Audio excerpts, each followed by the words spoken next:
दाल बनाएं और अच्छी जायकेदार बनाएं तो इससे बेहतर तो कुछ हो ही नहीं सकता। तो आज लाई हूँ आप लोगों के लिए ऐसी ही जायकेदार दाल की रेसिपी जिसे बनाना बहुत ही आसान है। बिस्मिल्लाहिर्रहमानिर्रहीम। अस्सलामुअलैकुम। खुश रहें, आबाद रहें, जहाँ भी रहें, हैप्पी रहें और हेल्दी रहें। तो मैं हूँ फ़ायज़ा और वेलकम करती हूँ आपको चटपटे पकवान में।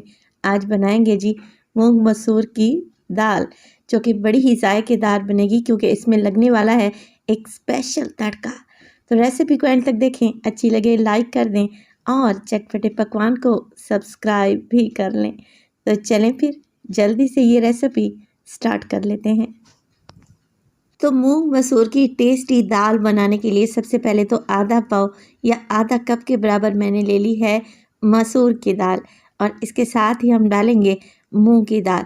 ये भी सेम क्वांटिटी में है, यानी कि आधा पाव। कुल मिलाकर ये 1 पाव हैं वज़न में अगर इन दालों को देखा जाए तो। अब दालों को आप लोगों ने अच्छे से धो लेना है। धोने के बाद भिगोना नहीं है, क्योंकि ये झटपट और आसानी से बन जाने वाली दाल आज हम बनाएंगे प्रेशर कुकर में, जिसे बनने में सिर्फ़ और सिर्फ 15 मिनट ही लगेंगे। तो दाल को 2 से 3 पानी में अच्छे से धोएं और धोने के बाद इसे प्रेशर कुकर में डाल दें। अगर प्रेशर कुकर नहीं है आप लोगों के पास तो किसी पतीली में भी बना सकते हैं, आराम से बन जाएगी। चलें जी, अब इसमें डाल देते हैं नमक।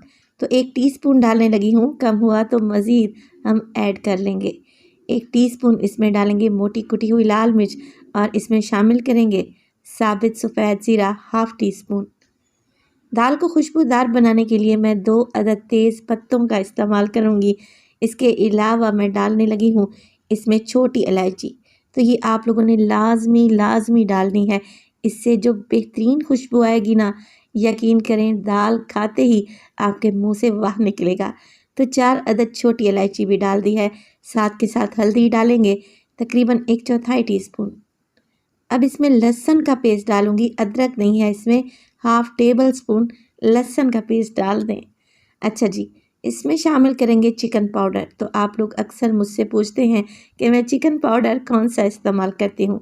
तो चिकन पाउडर डाला है मैंने यहाँ पर 1 टीस्पून के करीब। अच्छा, चिकन पाउडर नहीं है आप लोगों के पास तो आप इसमें 1 चिकन क्यूब डाल दें, तब भी दाल का टेस्ट बड़ा ही मज़ेदार आएगा। चले जी, अब दाल जब भी कुकर में बनाएं तो ख़वातीन दाल कुकर में बनाने से घबराती हैं, क्योंकि दाल उछल कर बाहर आती है, जिससे कुकर के ब्लास्ट होने का ख़तरा रहता है। मैं इसमें डालूंगी 2 से 3 टेबलस्पून कुकिंग ऑयल, जिससे दाल बॉयल होते वक्त बिल्कुल भी बाहर नहीं निकलेगी और इंशाअल्लाह ताला एकदम परफेक्ट बनेगी। तो ऑयल डालने से दाल उबल कर बाहर नहीं आएगी, तो ऑयल आपने इस स्टेज पर लाजमी ऐड करना है। चलिए जी, अब इसमें डाल देते हैं लाल मिर्च का पाउडर। तो हाफ़ टी स्पून डालने लगी हूँ। इसके अलावा दाल को गलाने के लिए डालेंगे पानी। तो दाल में तकरीबन 2 ग्लास के बराबर पानी डाल रही हूँ। दाल इसमें अच्छे से डूब जाएगी और इंशाअल्लाह ताला गल भी जाएगी। मिक्स कर लेंगे, और मिक्स करने के बाद आप कुकर का ढक्कन लगा दें। अच्छा, जब भी कुकर में आप लोग कुकिंग करें तो फ्लेम आप लो टू मीडियम रखा करें। तो हाई फ्लेम पे अगर आप कुकर में कुकिंग करते हैं, एक तो इसके साइडों से हैंडल जल जाएंगे, दूसरा कुकर में इतनी स्टीम बन जाती है कि इसके ब्लास्ट रहने का ख़तरा रहता है। चलें जी, विसल आने के बाद 10 मिनट में ही इस दाल को पकाऊंगी, और 10 मिनट के बाद आप प्रेशर कुकर का सारा प्रेशर निकाल दें।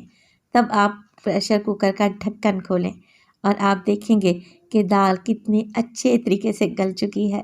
एक दफ़ा दोबारा से इसे हल्का सा मैश कर लेंगे, क्योंकि घुटी हुई दाल बड़ी ही टेस्टी लगती है। अब जो मैंने इसमें तेज़ पत्ता और इसमें छोटी इलायची डाली थी ना, वो आप निकाल लें, क्योंकि इनका काम ख़त्म हो गया है। इनकी अच्छी खुशबू दाल में आ चुकी है। तो ये इतनी झटपट आसानी से और टेस्टी दाल बनती है कि आप इसे रोटी चपाती के साथ खाएं या फिर उबले हुए चावल के साथ, बड़ी ही टेस्टी लगेगी। अब बना लेते हैं इसका एक स्पेशल तड़का, जिसके लिए फ्राइंग पैन में डाला है मैंने आधा कप के बराबर कुकिंग ऑयल। 2 टेबलस्पून मैं इसमें देसी घी डालूंगी। देसी घी नहीं है तो मक्खन डाल दें, मक्खन भी नहीं है तो स्किप कर दें, कोई इशू नहीं है। चलें जी, ऑयल में डाल देते हैं एक मीडियम साइज़ का प्याज, बिल्कुल बारीक सा स्लाइस करके शामिल कर दें, और प्याज को हल्का सा गोल्डन ब्राउन होने तक आप लोगों ने फ्राई करना है।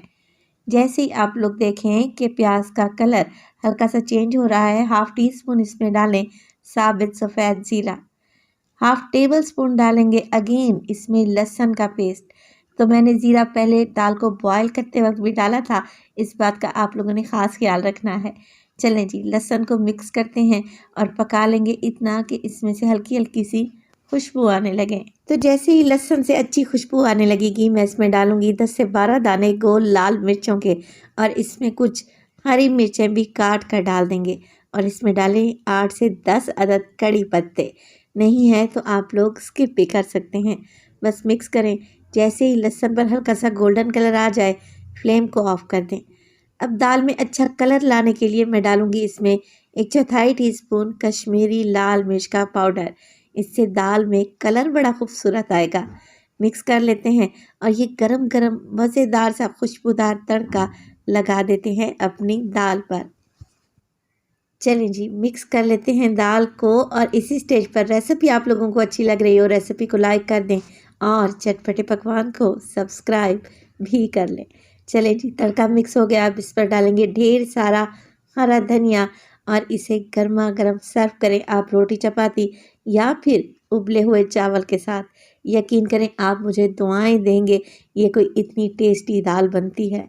मज़ेदार सी इस दाल को आप लोगों ने एक दफ़ा तो लाज़मी ट्राई करना है। रेसिपी अच्छी लगे लाइक कर दें और चटपटे पकवान को सब्सक्राइब भी कर लें। अपना बहुत सारा ख्याल रखिएगा। फ़ाइज़ा को अपनी दुआओं में याद रखिएगा। मुझे दीजिए इजाज़त। टिल देन, अल्लाह निगहबान।